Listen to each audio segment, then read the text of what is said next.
தமிழ்நாட்டில் முதற்கட்டமாக 40 சுங்கச்சாவடிகளில் சுங்க கட்டண உயர்வு நள்ளிரவு முதல் அமலுக்கு வந்துள்ளது. கட்டண விவரங்கள் குறித்து பார்க்கலாம்.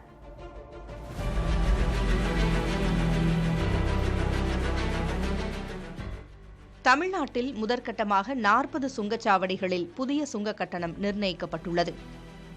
சூரப்பட்டு, பட்டறை பெருமந்தூர் உள்ளிட்ட பல்வேறு சுங்கச்சாவடிகளின் கட்டண விவரங்கள் வெளியிடப்பட்டுள்ளன. வானகரம் சுங்கச்சாவடியில் கார், ஜீப், வேன் போன்ற லகுரக வாகனங்களுக்கு ஒருமுறை பயணிக்க 40 ரூபாயிலிருந்து 55 ரூபாயாக கட்டணம் உயர்ந்துள்ளது.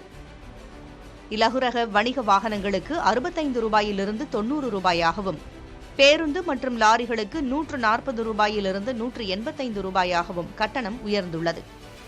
கனரக வாகனங்களுக்கு 220 ரூபாயிலிருந்து 290 ரூபாயாகவும், மிக அதிக அளவு கொண்ட கனரக வாகனங்களுக்கு 265 ரூபாயிலிருந்து 350 ரூபாயாகவும் சுங்க கட்டணம் உயர்த்தப்பட்டுள்ளது.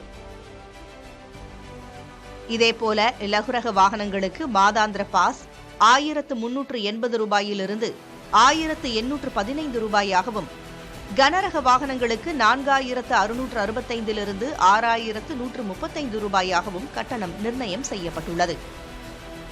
மேலும் ஒரே நாளில் திரும்புவதற்கான பாஸ் கட்டணம் 20 ரூபாய் முதல் 120 ரூபாய் வரை வாகனங்களுக்கு ஏற்ப உயர்த்தப்பட்டுள்ளது. சுங்கச்சாவடி இருக்கும் மாவட்டத்தைச் சேர்ந்த பதிவு எண் கொண்ட வாகனங்களுக்கு சுங்க கட்டணம் பாதி விலையாக நிர்ணயம் செய்யப்பட்டுள்ளது.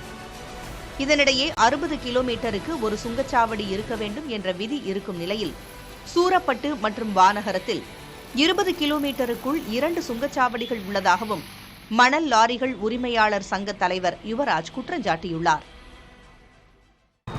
பார்லிமெண்ட்லே மாண்புமிகு நிதின் கட்கரி அவர்கள் சொன்னாங்க 60 கிலோமீட்டருக்குள்ள இருக்கிற சுங்கச்சாவடிகள் நீக்கப்படும் சொன்னாங்க. எங்கே பார்லிமெண்ட்ல சொல்லி 3 ஆண்டு ஆகுது.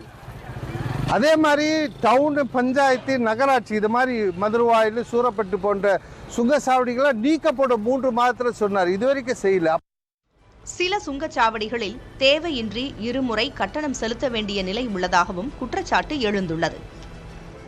ஒரு தடவையும் நம்ம தாம்பரம் போனோம்னா போயிட்டு யூட்டர்ன் பண்ணிட்டு தான் வரணும். அதுக்கும் டோல் வசூல் பண்ணிடுறாங்க. சப்போஸ் நம்ம கீழே போயிட்டு வரணும்னா அந்த பிரிட்ஜு கீழே போய் சுற்றிட்டு வரணும். இங்கே சர்வீஸ் ரோடும் ஒன்றுமே இல்லை. ஆனால் சர்வீஸ் ரோடு இல்லைன்னா எப்படி போவாங்க வருவாங்க? இப்போ எல்லாமே சிட்டி கண்ட்ரோலில் இருக்கிற மாதிரி இருக்கு. இந்த டோலே வந்து தேவையில்லாத இது. சூரப்பட்டிலேருந்து போரூர் டோல் பார்த்தீங்கன்னா 20 கிலோமீட்டர் தாங்க. அதுக்கு 20 கிலோமீட்டர் டோல் கட்டு வச்சுருந்தாங்கன்னா என்ன பண்ண முடியுங்க? இப்போ பார்த்தீங்கன்னா அந்த சைடு பார்த்தீங்கன்னா தலைவாசல், கள்ளக்குறிச்சி பார்த்தீங்கன்னா ஒரு 30 கிலோமீட்டர் கூட வராது. 25 கிலோமீட்டர் தாங்க. அதுக்கு ஒரு சார்ஜ். அதுக்கு ஒரு 60 கிலோமீட்டர் 50 கிலோமீட்டர் டோல் கட்டிருந்தா கூட 20-30 கிலோமீட்டர் டோல் கட்டி இப்படி பார்த்தீங்கன்னா எப்படி சமாளிப்பாங்கன்னா உண்மை புரியலைங்க. குழப்பம் அப்படி இருக்கு. வானகரம் பகுதியில் எந்த ஒரு அடிப்படை வசதியும் இல்லாத நிலையில் சுங்கச்சாவடி செயல்பட்டு வருவதாகவும் வாகன ஓட்டிகள் வேதனை தெரிவிக்கின்றனர். புதிய தலைமுறைக்காக செய்தியாளர் நவீன்குமார்.